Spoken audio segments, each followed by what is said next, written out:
Alright, what's going on? This is G-Funk. I've been gone for a while, needed a much-deserved break from YouTube. But I'm back, and I'm here with a special guest. Mr. Pound for Pound in the house, and you know when I'm in the house, it's definitely going down. Damn right, and it went down last night, man. Manny Pacquiao, Chris Algieri. I mean, really, there's not much to review in this fight. It was a landslide, one-sided, whatever you want to call it. Pacquiao put on a great performance, in my opinion. Dominated the fight. And Algieri just, I don't know. He just didn't have it or what. But Pacquiao, in my opinion, looked great. And really, that's all I can say about it. What about you? Man, I thought the fight was, it was below expectations, I gotta say. I expected a better fight from Algieri. I expected Pacquiao to have some trouble, but man, I'll tell you one thing. Pacquiao's looking nice right now. Yeah, he is. He looked pretty crisp, Oh, yeah, he looked real sharp, real fast. The feet were still there, the good foot speed that he has. Algieri was able to land some good, clean left hands on him from time to time. Good straight right hands, too. Right. The jab was something that I think he should have committed to more last night. Really committed to any punch. He was he was moving so much, it was like, it really didn't matter what he hit Pacquiao with. He wasn't going to hurt him. Right. But, I think he would have done much better if he decided to sit down a little bit more on his punches. Try to make Pacquiao think twice before coming in, but Pacquiao wasn't having it tonight, man. He did his thing, and I also expected Algieri to do much better than he did last night.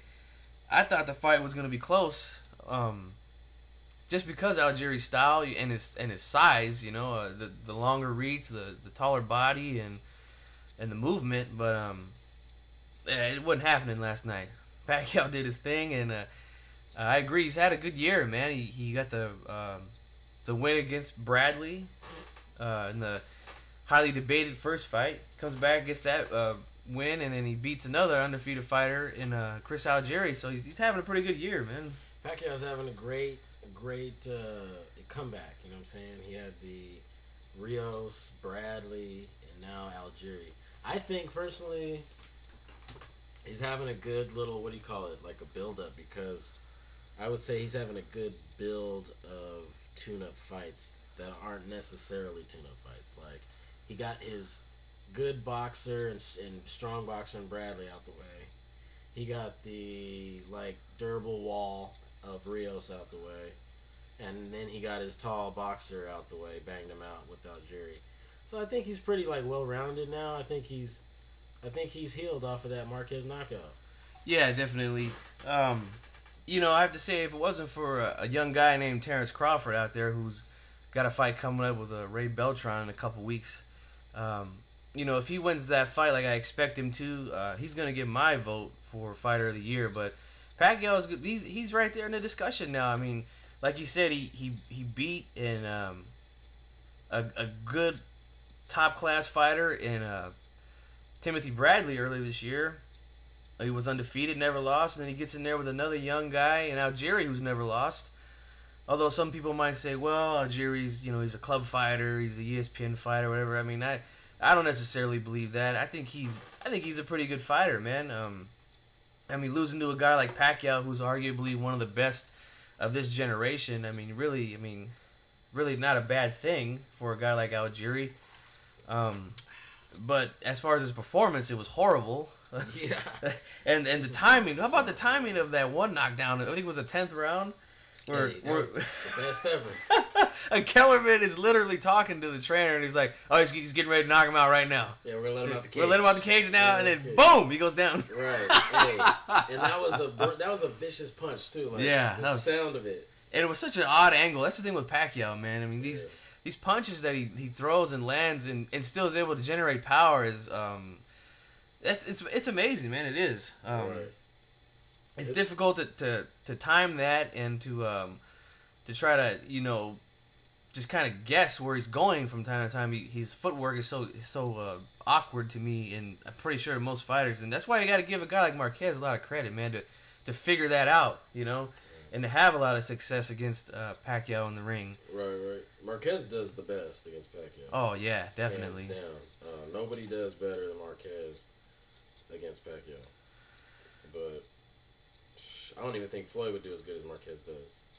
Yeah, I mean, we know that Marquez is a guy who's willing to stand and trade right. from time to time. He'll sit and crack. You know? Yeah. Like, he'll dodge a punch, but he'll sit there and crack you with something nice. Yeah, exactly. Versus, like, Algieri will dodge a punch and run. Yeah. He'll get out of there. He won't try to counter or anything like that, you know. Right. I just think he was just trying to be too perfect in there. Right. And sometimes you can't do that, especially with a guy like Pacquiao who's going to come at you with speed. He's going to come at you with volume. Sometimes you just got to let the dog out a little bit, you know? Algieri was pissing me off. To be honest, look, okay, it's funny because I want Pacquiao to win. I'm a Pacquiao fan, and I wanted him to win the fight, absolutely. But I still wanted to see a really good fight. Like, I wanted to see some drama, you know? But I wanted to see my guy win the day. And I didn't get no real drama, but I got a good performance from Pacquiao. And that's always great to see. But a little drama would have, you know, it always makes things a little better. But Chris Algieri, fuck, man. He came in there. He came in there with all the tools to make it nice, exciting, watchable, worth your dollar pay-per-view fight, and then he kind of stunk it out by not really. I mean, man, this fool. You know what? He sound like the Paul Ryan and shit. You know what I'm saying? During the 24/7s. I'm gonna go out there and put on a performance, and I'm gonna show the people exactly what I do, man. And you know, I train hard for this, and then you go to his coaches, and they sound the same way. You know, he train hard for this. We're gonna go all out. And you go to the next coach from Algieri's corner, Chris Algieri anyway, show. You know? Yeah, we're gonna go out there. We're gonna do our plan. It's like, I was like, is there any personality in your corner? I mean, really? And then when he got in the ring, you saw that there was no personality. He didn't do nothing. He did one game plan, and that's it. And then ran, and then, man, he got beat up. Yeah, I think it was really just a shot game plan from the beginning for them to come out and say, yeah, you know, we planned on doing nothing the first 4 rounds. And then, you know, give away the first 4 rounds to Manny Pacquiao in Macau, China. Right. I mean, you got to think about it. If this fight was competitive, you got to give away the 4 most dangerous. Yeah. I mean, think about it like this. Let's say the fight was competitive last night, right? Right. Do you think Algieri even has a chance to win a decision in Macau? Not with Mayweather on the frontier. Exactly. There's no way he's going to win a decision. So why would you even think about giving away rounds, for one? Right. And for two, we know the guy doesn't have a lot of power, so then you're going to rely on him knocking Manny Pacquiao out late in the fight? Right. That made no sense. It's a horrible game plan. Horrible game plan. I mean, he had, like you said earlier, the guy, Algieri, does have the tools to give Pacquiao some trouble. Yeah, all the tools to beat him. He really stunk it up on the biggest stage. Right. You know, he didn't show up. And, you know, hey, that happens from time to time with some of these fighters. When they first get up on that stage, sometimes they look good, they step up to the plate and do what they got to do to win. Sometimes this sort of shit happens, you know. And fortunately for Algieri, he came up way short. I mean, knocked down about 6 times. I'd probably say about maybe 4 of them were legit. A couple of them might have been slips from that corner where it was, you know, looked like sea rolled over in the corner. There was water everywhere. Right. But he was hella slipping. Either way, it didn't matter. He got his ass kicked, and you know, that's that, man. So right. He got beat pretty nice. I would say that the knockdowns. My favorite knockdown was the one where, right when he was talking, you know, commentating and talking about, we're gonna let him out the cage in a minute. You know, everything's going to game. I'm like, man, you gotta let him out the cage, and then he went down. Yeah, that had to be probably the worst timing in live televised boxing history, right there. That was some pretty bad timing. I've heard some good ones with George Foreman though, you know, and in Lampley though, but back in the day, yeah, definitely. That one last night was pretty nice. But Chris Algieri, the thing I didn't like about it, come on, man, he was too confident for the performance he put on. Like, I would have expected a better performance for the confidence he had. Yeah. He was sounding like he was gonna go out there and at least throw 100 punches around. I was expecting like volume. and he came out and did nothing really. Yeah, and he looked like he was in tremendous shape.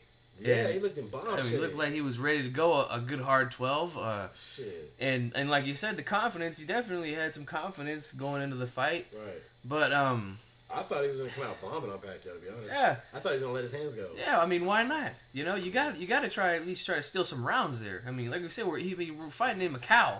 You know, I mean, really, Algieri would have to win about 10 or 12 rounds to get a draw. Right. You know, on points. As crazy as it might sound, I don't care. Mr. Pound for Pound in the house, going down. I don't give a damn who it is. If I was to fight Manny Pacquiao, hey, I'm going balls to the wall the first 3 rounds. I'm testing Pacquiao's chin because he ain't never going to forget that Marquez knockout. So oh, no, definitely not. I don't care how nice he looked in the Bradley fight. I don't care how nice he looked in the Algieri or the Rios fight. Hey, that shit's still lingering.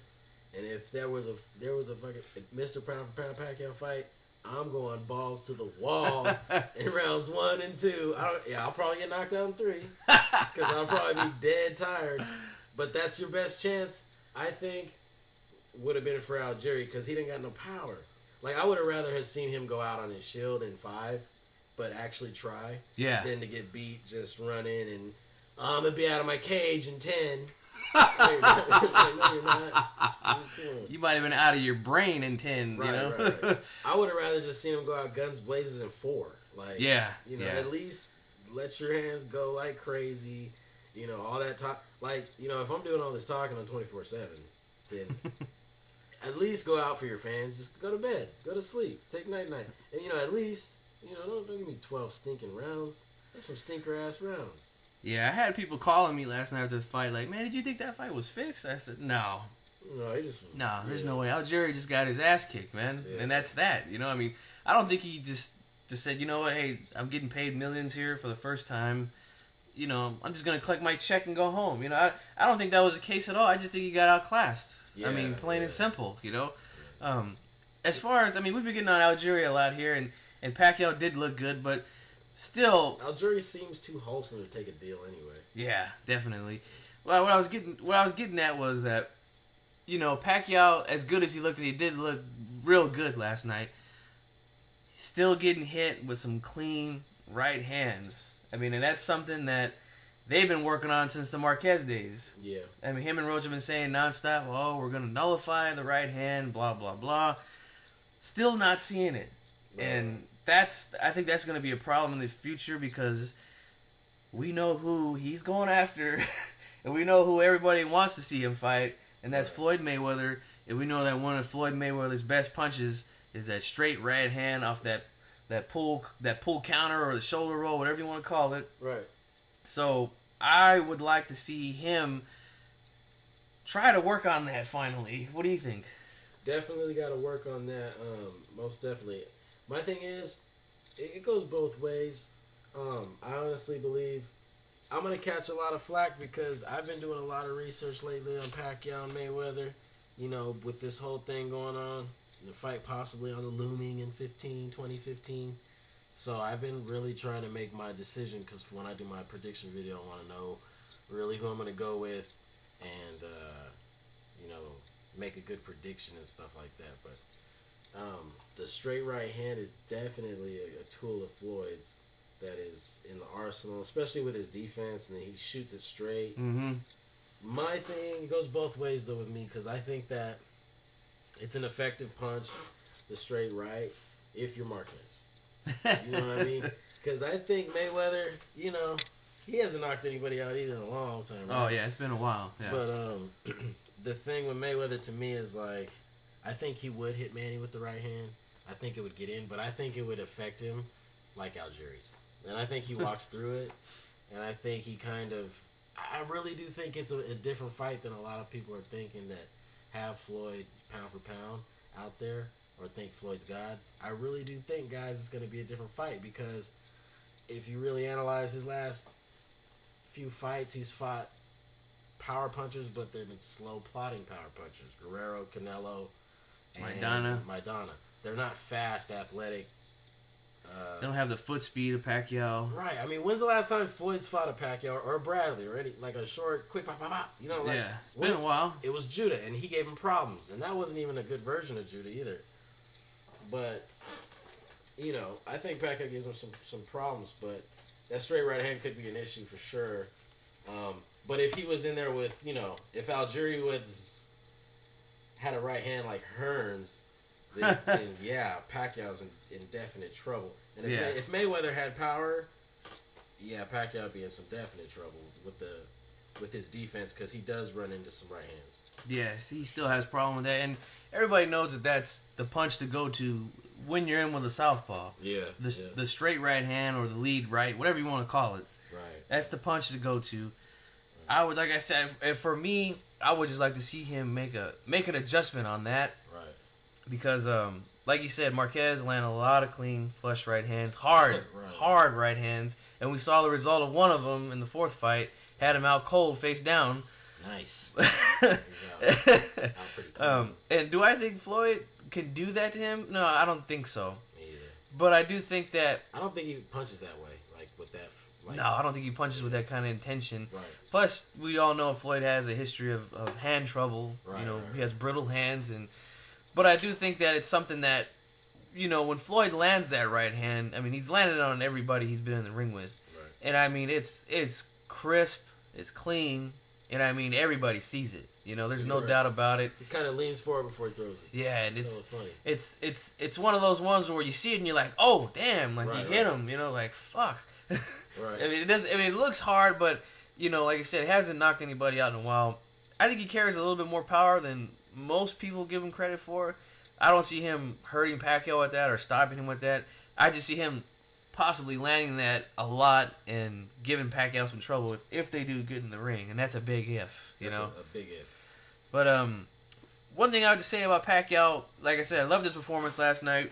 Did his thing, like your man Floyd says, easy work. You know, that was easy work last night. That was easy work.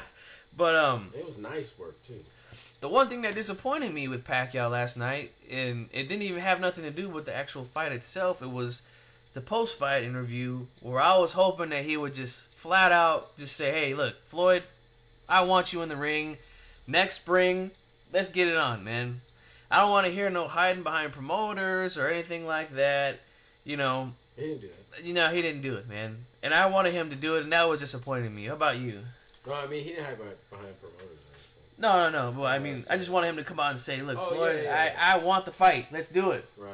You know, that's what I wanted to hear him say because, like you said, he's had a good stretch of fights here after the knockout. Right. He dog walked Brandon Rios, and I mean, let's be honest, we know Rios didn't have a shot in that fight. No, Rios gonna be big. But at the end of the day, who has really done Rios like that? Nobody. Nobody's done Rios like that. Nobody's beaten Bradley until Pacquiao officially, right. And no one's beat Algieri until Pacquiao. Right. So he's got some young guys, undefeated guys, champions that he's beat. He's on his way, and I just don't want to hear no more excuses from the Floyd fans, and there's a lot of them out there. Either side, I mean, there's always excuses on either side, but you know, Pacquiao just had a fight, so the Mayweather fans are gonna be out hating, you know. They're gonna be out, and the defense attorneys are gonna be out in suits and ties, you know, and defending the man when he didn't even fight, you know. You know what's so funny? You know what's funny is I made it real simple. I was talking to my boy Ransom the other day, because he's more on the Mayweather side, and I'm quite honestly more on the Pacquiao side right now. I like Pacquiao better as a person. I think he's a nicer person. I think he does more for his country, his people. I think he actually fights for his people.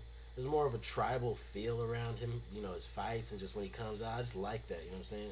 Mayweather, you know, he had me at hello. Hello, you know, but he lost me, you know what I'm saying? He lost me with the money team. He lost me with all this stupid shit. So, but I still think he's great. It's, you know, I still think they need to get in the ring, but so I'm kind of siding with Manny. But the thing I told him the other day, I told my boy, I said, you know what, man? I said, you know, don't give me that Mayweather shit. I said, you know Mayweather's scared. He was like, how, man, how? I was like, hey, this is all I gotta say. Mayweather made the De La Hoya fight. De La Hoya made the Mayweather fight. That was the fight we all wanted to see. Oh, yeah. Before this, nobody was talking about Pacquiao Mayweather. We was all talking about De La Hoya and Mayweather, right? And it happened. No problems. Mm-hmm. I was like, why is there so many motherfucking issues for this fight? I was like, he's scared. I think it's because he knows that style gives him problems. Like, Floyd's been around a long time. I think Floyd knows there's something with Manny being a southpaw, throwing a lot of punches, the angles, the athleticism. I think he gives Floyd problems. I don't know if Floyd's that confident if he can get Manny out without either getting too much damage or even if he does think he's going to win. I think Floyd still thinks he's going to get hurt in that fight. There's just something there's too much bullshit around it, man. What's taking so long for this fight to happen, dude? Yeah, like I said, De La Hoya Mayweather happened like. Yeah, you know it didn't take long at all. Come on. I mean, what was it around the Arturo Gotti fight? Maybe before when Floyd fought Gotti, he was like, you know, I'll take a Shane Mosley, I'll take a De La Hoya. Yeah. You know, how many fights was there in between that from Gotti to De La Hoya? I mean, not many. You know. Right. And it's not like Gotti was a big name or a legit guy. You know, at the time he was just. I mean, he was really nothing. But anyway, like I said, I agree that fight. You know, it was literally made overnight compared to this. Right. You know, and it was a big compared to this. And what's crazy is it was a big fight. It was humongous. Huge. So it's like, don't give me the bullshit, Floyd. Don't give me no bullshit. You can't make this big fight happen. Come on, you guys can make it happen. It's just there's some bullshit going on here. Yeah, the fight could be made if it needs it to. But one thing I'll say is this: Manny right now looked really good in Algieri fight. Think he's ready for Floyd. He's had his 3, like I said, tune-up fights. I think he's ready for the Floyd fight. And one thing I will say is, Manny's been calling Floyd out a lot more than Floyd's been calling him out. Yeah, I mean that's something I could. He's fucking making commercials. I mean that's just calling you out right there. You know what I mean? That's something I can agree on because it seems like lately, every time Pacquiao's brought up, you know, he don't want to talk about it. When I'm talking about Floyd, Floyd doesn't want to speak on it, doesn't want to say nothing. At least Pacquiao is more open to it. Like, hey, you know, yeah. Like I haven't seen an interview with Radio Raheem from was it Max Boxing, where he just flat out asked him. He said, I hear there's talks, and then Pacquiao said, yeah, there's talks going on. You know, so you know, like you said, there's more. I hear more about it from the Pacquiao side than the Floyd side. Money all aside, look, I don't care about all that, all right? This is G-Funk talking to you here. I don't give a damn about the money, okay? Because ain't none of that money in my pockets, all right? All you fans out there like to count other motherfuckers' money, especially another man's money, I don't know. I might have to question your sexuality a little bit, you know? Worried about another man's pockets. I'm a boxing fan, and I want to see the damn fight, okay? Right. I don't care about all the other BS, all right? I don't care. I want to see this fight happen. Exactly. Let's just get it on, man. And you know what's crazy? We want to see the fight so bad we already forgot about Algieri. You know? That's how bad we want to see it. But that's how bad Algieri fought last night. Yeah. But I'm out of here. This video is super long. It's 23 minutes. Look, I'm going to give you my last feel on Algieri. He's done. You feel me? I'm going to tell you what. And this is my last little thing. He's done. And I'm going to tell you why he's done. Mr. Pound for Pound in the house. He's done. Okay? The blueprint is out on Algieri. Guys with no pop. For some reason, guys with no pop, no power, they don't make it to the elite level. When they do, they always lose. They always lose. Unless they have to be, I mean, a complete master. Yeah, a complete master of their craft to get on that level. Yeah, I agree with that. As far as Algieri goes, I don't necessarily think he's done like that. I think he can stick around because, you know, I'm just going to get it out there. He's white, you know, and they're going to find a place for him. I'm not trying to be racist, you know, but he's white, he's a good-looking guy, you know, he's got some skills. I mean, he's promotable, you know. You could get him out there. That's all so I don't think he's done by any means, and I actually like the guys. I actually like his style. I mean, even though he has no power, I think he's a pretty good fighter, though, you know, and I don't think he'll go away just like that. I think he'll stick around unless somebody just absolutely sleeps him or something in his next fight. That's what I was going to say. I think the book's out. Yeah. I think people are just going to run up on him and bomb him away. I think that's what they're going to try to do now. Like, they're not going to respect his punching power. They're going to be like, you know, this dude's just going to run for me. Let me bomb him out. Yeah, let me cut this ring off and get him out of there. He might go to sleep. All right, well, that's our review on the fight. We might hook up and do another collab in the future. Sure. But as of right now, we're going to cut this thing. So go ahead and get at us. This G-Funk and Mr. Pound for Pound. It's your boy, Mr. Pound for Pound. Pound for Piggity. And the Higgity. And we out. Peace.